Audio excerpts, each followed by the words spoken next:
I'm Amitha Sharma. Tonight on KPBS Evening Edition, President Obama is asking Congress for help to deal with thousands of Central American children crossing the U.S. border. And the city of San Diego will clear more brush in local parks and canyons while firefighters make house calls. What defensible space really means and what to do if you live in a condo. I'm Peggy Pico with that conversation. Plus, Governor Jerry Brown changes language in state laws to reflect marriage equality just in time for San Diego's 40th Pride Parade. How things have changed and what's next for the LGBT community. Also tonight, we'll meet some young Somali immigrants from San Diego who are flipping the cultural script as they get ready to head off to college. KPBS Evening Edition starts now.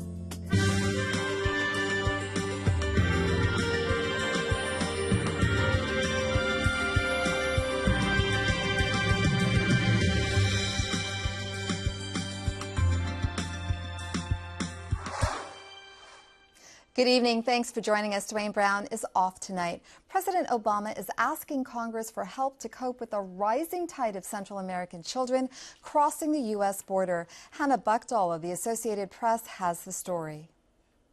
The White House responded Tuesday to the burgeoning immigration crisis, with President Barack Obama asking Congress for $3.7 billion to cope with the tide of minors illegally crossing the border from Central America. There is an urgent humanitarian situation that needs to be dealt with, and you've seen a very proactive response from the federal government, and what we'd like Congress to do is to act with the same sense of urgency and make sure that this administration has all of the necessary resources to deal with the situation. The White House says the funds would help increase the detention, care, and transportation of unaccompanied children, increase the capacity of immigration courts to help speed the removal of adults with children, increase the prosecution of smuggling networks, increase surveillance at the border, and help Central American countries repatriate the border crossers. Obama made the request in a letter to House Speaker John Boehner. The request does not include proposals for legislative changes aimed at fixing what Obama has called a broken immigration system. The president heads to Texas Wednesday for a political fundraising event. While there, he plans to discuss immigration with local and religious leaders, but does not plan to visit the border. I hope the president will reconsider. He really needs to go there and see this for himself and not just rely on his advisors. More than 50,000 children have arrived in the U.S. since October, overwhelming the system and sparking rallies by demonstrators on both sides of the immigration debate. Hannah Buchdahl, Associated Press. Southern California's largest immigrant detention center will be expanded to meet increased demand. It's in Adelanto, about 60 miles northeast of Los Angeles. It houses 1,300 men who've been arrested. The expansion will add a unit for women, but advocates for immigrants say the resources should go toward helping refugee children instead. We have more about the ongoing debate over what should happen with these refugees on our website, kpbs.org. Andrew Tamarisi is scheduled to get a hearing in Tijuana tomorrow. He's been in Mexican custody since March 31st, arrested for bringing guns and ammunition across the border. He has said the crossing was an accident. His case has drawn national attention because he is a Marine veteran. If he's convicted of possession of the guns, he could be sentenced to up to 10 years in prison. The Justice Department has released its report about the arrest and detention of a UC San Diego student left in a holding cell for 5 days without food or water. Daniel Chong was arrested during a drug sweep in 2012 but wasn't ever charged. The new report says 4 different agents saw Chong while he was held, and each assumed someone else was responsible for him. The report says the DEA didn't have a procedure for tracking detainees or for checking holding cells every day. Chong had to be hospitalized after his release. Last year, he settled with the DEA for $4 million. A San Diego man's been sentenced to 15 years to life in prison for the beating death of a prominent local architect. Graham Downs was attacked outside his home in Bankers Hill by one of his employees, Higinio Salgado. Prosecutors say Salgado was angry because he thought Downs was rehiring a former supervisor. County supervisors have lifted the emergency declaration left from the May wildfires, and they're planning to lease a fire attack helicopter this fall. In the meantime, San Diego firefighters are working to get residents ready for the next fire. Peggy Pico finds out how. San Diego will increase funding for brush management at city-owned parks and canyons. Meanwhile, fire officials will go door to door to educate homeowners about defensible space laws. Here with further details are Chief Javier Maynard with San Diego's Fire Rescue Department and San Diego City Councilman Mark Kersey. Welcome. Thank you. Thank you. Chief Maynard, what neighborhoods are going to get visits from the fire department this year? Well, we have our city divided into 19 areas for compliance inspections. Typically, before we get to those, 4 to 6 weeks before we go there, we will mail out notices to all of the property owners. So that can happen anytime during the year. But prior to Labor Day, we're going to proactively try to get out to all of the target areas or areas we think are high hazard with some literature. We're going to use our CERT folks and the local fire stations crews to get out to everywhere we can. And once you get there, what are you going to be doing? Well, we're going to be educating them about what they can do to better protect their property from a wildfire. Can't always rely on the firefighters. There are typically not enough of us at a large wildfire to cover every single home. The idea is to try to get your home to stand on its own. And Mark, where and what is the city doing to do brush clearing and this fire protection on city-owned property? We've got about $1 million in the fiscal year 15 budget for brush management on city property, and that is going to get us to about maybe 225 acres of brush management. And that's something that we're constantly working on. We increased the funding this year over last year, and that's something that, given the Bernardo fire that we experienced back in May, we know we have to be vigilant and really keep up that pressure. So specifically, you're talking canyons and parks and things like that? That's right, canyons, open space parks that the city owns and is responsible for, absolutely. And Chief Maynard, remind us of the defensible space rules. There are some guidelines and rules. There are actually quite a few, and you need to be very careful. We want you to do brush management, but it needs to be done in a correct way. We're typically looking for 100 feet of defensible space behind your home. First 35 feet is typically irrigated landscape yard, and beyond that, this next 65 feet is the area we need you to treat. And we're looking for about a 50% removal of the canopy, but I would encourage everyone to please contact your local jurisdiction to make sure you're doing it correctly. If you do it incorrectly and you take out too much, you can be directed to have to replant it at your own expense. It can be quite costly. And let's talk about that total plant remover. I think some people think that, oh, I'll just, bulldoze it in there. It's dirt. Why isn't that a good idea? It's not a good idea. We really have to strike a balance between environmental concerns and fire protection. If firefighters were in charge of the world, there'd probably be 500 feet of bare earth behind your home. But that's really not a good thing to do environmentally. It allows invasive species to come in. It promotes erosion when the winters come. So you really need to do it correctly. So please do call your local jurisdiction for guidance.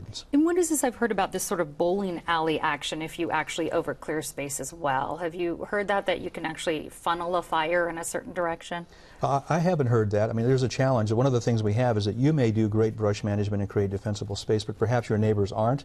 So if anyone has a concern that someone adjacent to their home is not doing their share, please, in the city of San Diego, we would ask you to call 619-533-4400, and we'll have someone come out. You can do that anonymously. We'll come out and we'll take a look. And we'll have that number on our website, too, for viewers. And Mark, who's responsible for removing brush around, let's say, homeowner association complexes? Well, ultimately, property owners are responsible, and homeowners associations are, of course, organizations of property owners. So whether it's the individual's property or whether it's a common area would determine who is responsible, but it's either going to be the private property owner or the HOA. And really, both of those are groups that we're working with at the city to try to spread this message, because, as the chief already mentioned, the 100 feet of defensible space is very important. Getting the debris, the leaves, and things like palm fronds out of your gutters and off of your roof. Things like this we learned in both 2003 and 2007. Those really contributed to the spread of the fires, and so people have learned lessons, and we just got to keep up that vigilance.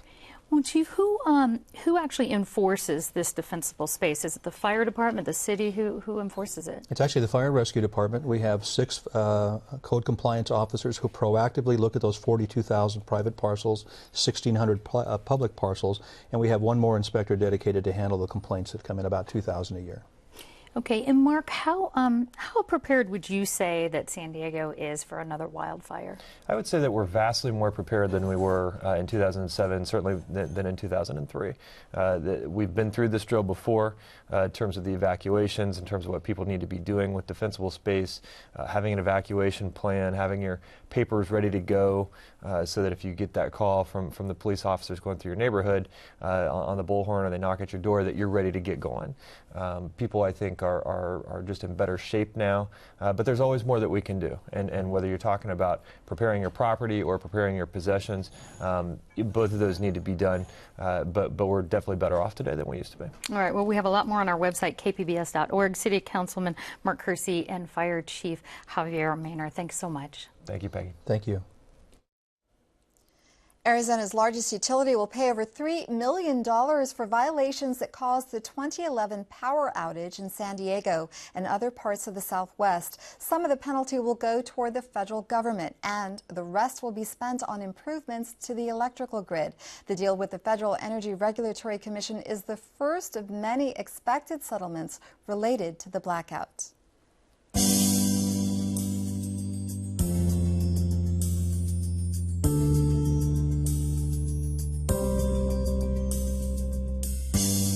San Diego is still in the running for the next America's Cup race. Today, race officials ruled out Chicago as host city for the 2017 regatta.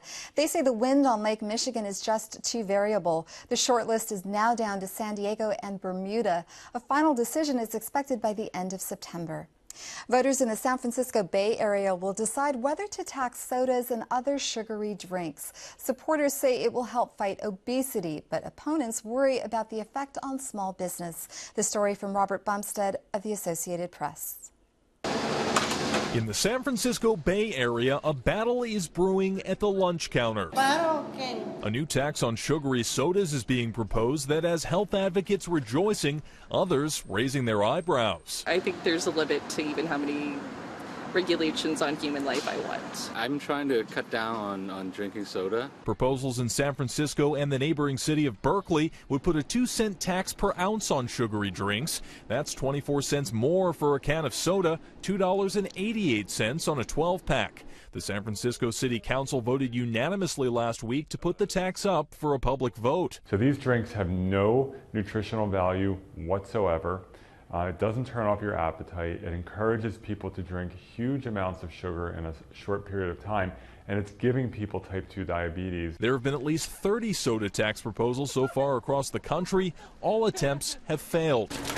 But a pass in a large progressive city like San Francisco could embolden other cities, and the soda makers are worried.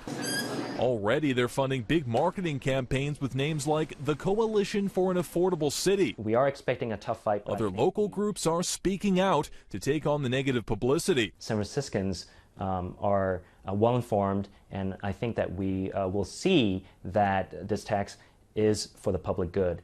And ultimately, it will be up to the public to decide whether to pass the tax in November. Robert Bumstead, Associated Press. This month marks the 40th anniversary of San Diego's Gay Pride Parade and celebration. Peggy Pico takes a look at how things have changed over the years. Governor Jerry Brown signed legislation yesterday that changes the language in state laws that define marriage between man and woman to reflect marriage equality for same-sex couples. Here with more on that change and the preview of this year's local Pride events is Fernando Lopez with San Diego LGBT Pride. Welcome. Thank you. Thanks for having me. You got it. Fernando, Governor Brown says they're also going to change husband and wife in state codes. How significant is this for the LGBT community? I think it's a significant step, not just for the LGBT community, but for any couple, really. The marriage laws have shifted over the last 100 years to make them more and more equitable. So, for instance, 100 years ago, a woman would be considered property on the deed to a house that was owned by a man, or the striking down of interracial marriage bans in the 30s here in California, and then in the 60s everywhere else. And so marriage laws were continue to evolve in a way that makes them more equitable, and this is really just sort of solidifying what the courts have already said, that everyone should be treated equally. And I think that has implications for not just the lesbian and gay community, but for heterosexual couples as well. The language limiting marriage to a man and woman, it actually, you talked about 100 years ago, but that's really relatively recent. What was it like before as far as in this state? And you mentioned some of the changes. Yeah, so for instance, like in 1937 with Perez v. Sharp, California started to set the stage of repealing the laws banning interracial marriage. And marriage laws were actually gender neutral up into 1977. When Pride started in 1974 here in California, in San Diego, at the time it was still illegal to be gay. Being gay was considered a mental illness. It was legal to lobotomize gay men. But when those things changed and the LGBT community started to gain more sort of cohesion and started fighting for their rights, they realized, oh no, these gay people are going to want to get married. We can't have that. So the legislature in 1977 changed the law to say marriage is a civil contract between two persons, to marriage is a civil contract between one man and one woman. That same language was used to impose the ban on out-of-state marriages in 2000 with Prop 22, and then to alter our Constitution in 2008 with Prop 8, of course. Which is now, all of it has been struck down by the Supreme Court. There's been a lot of legal victories, though. We were talking about some of the obstacles that had to be overcome in LGBT equality. What barriers do you think the top barriers remain? I think we still need to focus on supporting our LGBT youth. At the moment, 40% of homeless youth are identified as LGBT, and they cite familial rejection as the #1 reason why they're on the streets. We still don't have a cure for HIV and AIDS, and it's still important that we focus on finding culturally competent care for our LGBT and aging seniors. So I think those are some of the key areas that we still need to focus on. So it's one thing to shift the policy itself. It's another to start educating people and treating everyone fairly. Let's talk a little bit about San Diego's Pride Parade. The first one was 40 years ago, as you mentioned. What was it like back then? So back then, Pride was, Pride didn't start as a party. Pride started as a riot in 1969 in Greenwich Village. And as the commemoration of that riot moved from city to city, it moved to San Diego in 1974, where several dozen people took to the streets from downtown San Diego, many of which had paper bags over their heads, many of which were active duty service members. And they ended in Balboa Park with a rally. So at that time, they couldn't have a permit. And it just is so significant how far we've come, since tomorrow morning we're going to be working with the mayor's office and lining the Gaslamp Quarter downtown with rainbow flags for the first time. So quite a lot of change. Quite a lot. I was going to say the theme of this year is Reflections of Pride. Tell us a little bit more. So you've got the flags going on. There was record attendance last year. There was record attendance. Ever since the repeal of Don't Ask, Don't Tell happened, San Diego being the highest concentration of military personnel in the country means we have the highest concentration of LGBT military personnel. So when the repeal went away, our attendance went through the roof. And then last year with the Supreme Court victories, it sort of happened after LA Pride, but before San Diego Pride. So everybody was just ready to take to the streets and celebrate these amazing victories. Briefly, we'll have to end on this. The Pride Parade is just one part of the festivities on July 19th. Tell us what else is happening.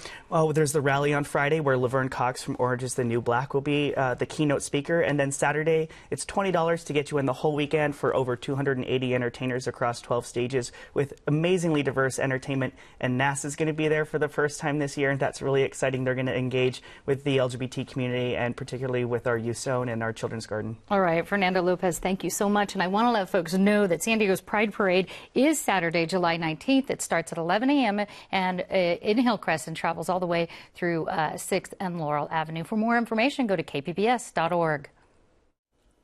Young men and women all over are beginning to pack up their childhood bedrooms to head off to college.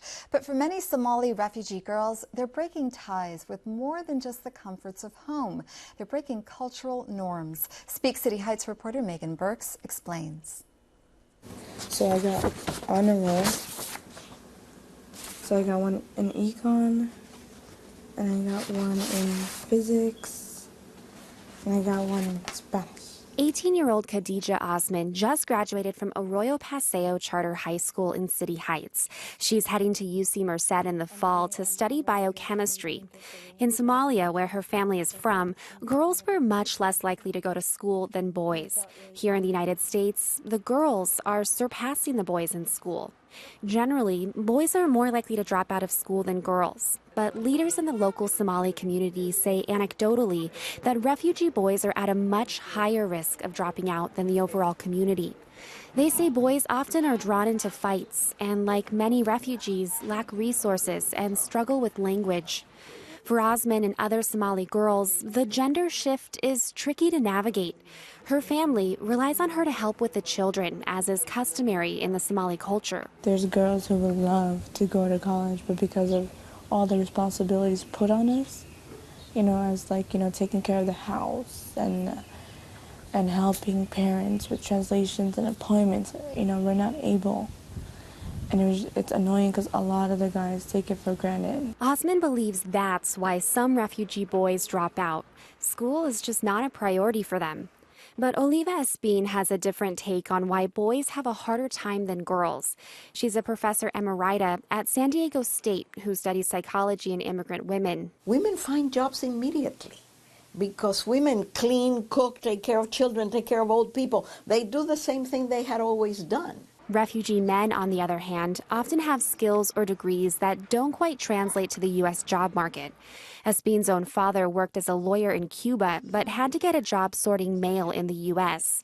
She says boys often see their fathers and older brothers stagnate, while girls see their mothers and sisters rising to meet the challenges of living in a new country. The women have to do things that they would not have done back there in terms of supporting the family, and the girls are seeing that. The other thing is most teachers are women. Boys don't have that many role models. I head over to the Little Mogadishu district of City Heights to talk with Nuria Abshiro and her daughter Isha Aweso. Both Aweso and Abshiro still wear headscarves and vibrant traditional dresses. But Abshiro is having to come to terms with her daughter's less traditional choices, including the sparkling stud in her right nostril. I ask Aweso to ask her mom, who doesn't speak English, whether she approves of the piercing. She said it's good. It looks nice. Did she really say that? Well, she was laughing, and then she did say, right now, she's like, I told you not to get it. I'm like, I told her that. I told her that you told me not to get it. But I asked her. I wanted it, for 3 years. It turns out Abshiro did give her permission, and she's in full support of her daughter pursuing a college degree. Abshiro says she's really happy her daughter can go to school and get a job. It's something she wanted for herself, but by the time her family earned enough money to enroll her, she had to flee to a refugee camp in Kenya. Khadija Osman says a college degree will enable her and other Somali girls to play an even larger role in supporting their families. The thought of telling my dad I want to go away for college was kind of terrifying. But then I spoke to him and I told him I want to go there and how it suits for my learning. And he was like, at this point, he was like, I trust you. You're old enough and you know what's best for you. So he gave me his blessing. Both Khadija Osman and Isha Aweso say they hope to become high school teachers, serving as role models for the refugee girls and boys that come after them. Megan Burks, KPBS News. Woodruff on the next news hour. Secretary of Defense Hagel takes questions from lawmakers on Iraq and Afghanistan. That's Tuesday on the PBS NewsHour. Here's a rare sight off La Jolla. The dark band in the water is a school of anchovies. The folks at Scripps Institution of Oceanography say they haven't seen anything like this in about 30 years. Anchovies usually swim about 20 miles offshore. The scientists say they don't know why the anchovies moved into shallow waters. Teenagers playing at the beach is something you expect to see on a summer day in San Diego, but KPBS education reporter Matt Bowler found some teens at the beach in Coronado with some unexpected stories. Playing outside is something many San Diegans take for granted. Playing in the water can seem so ordinary sometimes. I do take the beach for granted, going to the beach, going on boats, doing things like that, swimming was just natural to me.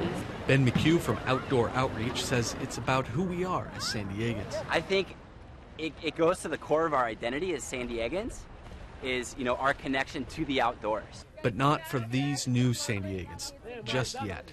In Iraq, we used to, there's bombs. You see people dying every day. These teenagers, kids really, are all refugees, mostly from Iraq. El Cajon has one of the nation's largest Iraqi refugee communities.